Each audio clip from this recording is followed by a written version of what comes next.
बाबा, याद के बल से अगर देवी गुण ना आ जाए तो क्या करना पड़ेगा? देवी गुण धारण करना पड़ेगा? नहीं पड़ेगा, नहीं ऑटोमेटिक आ जाएंगे। उनकी याद की यात्रा परिपक्व होगी, तीखी होगी। जैसे बांधेली माताएं, बूढ़ी माताएं हैं, बांधेली माताओं को बहुत प्रेशर रहता है? लेकिन बाबा की तरफ खिंचावट भी ज्यादा रहती है, तो याद की यात्रा उनकी ज्यादा हो गई ना। दुनिया भी धंधा धोरी में और तो बुद्धि सारी घिस गई बच्चों के पालना पोषण में, तो और बातों में बुद्धि उतरी नहीं जा पाती।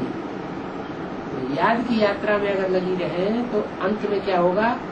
ऐसी याद की यात्रा से बीज रूप स्टेज बनेगी, उस बीज में सब कुछ आ जाएगा। क्या जिसको देखेंगे वो ही ज्ञान में निकल आएंगे।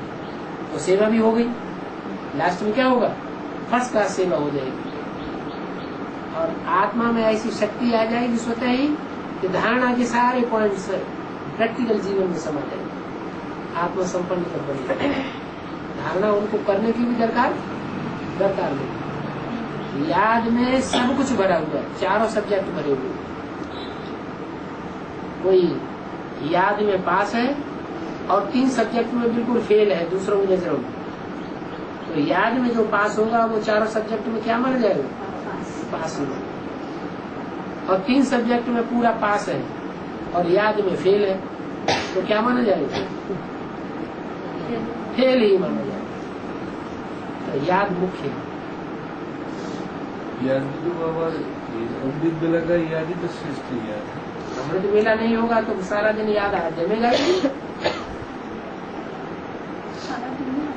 है।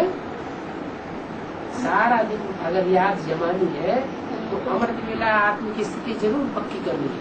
कम से कम 10 मिनट तो जरूर हो। उठते ही उठते कुछ नहीं याद आए, मैं आत्मा ज्योति में स्टार। 5 बजे तक तो अमृत बेला है, 4:45 तो 10 मिनट होगा। सूर्य निकलने से थोड़ा समय पहले लास्ट 10 मिनट करने से हो 10 मिनट ही अगर फाउंडेशन पक्का बना लिया कि मैं आत्मा ज्योति बिंदु हूँ, दूसरा कुछ याद ना आए तो सारा दिन बढ़िया अवस्था है। 2 बजे से लेकर के 4:45 बजे तक अच्छा पुरुषार्थ कर लिया, फिर तो कहने ही क्या। सुनते सुना बातें बहुत हो जाती है।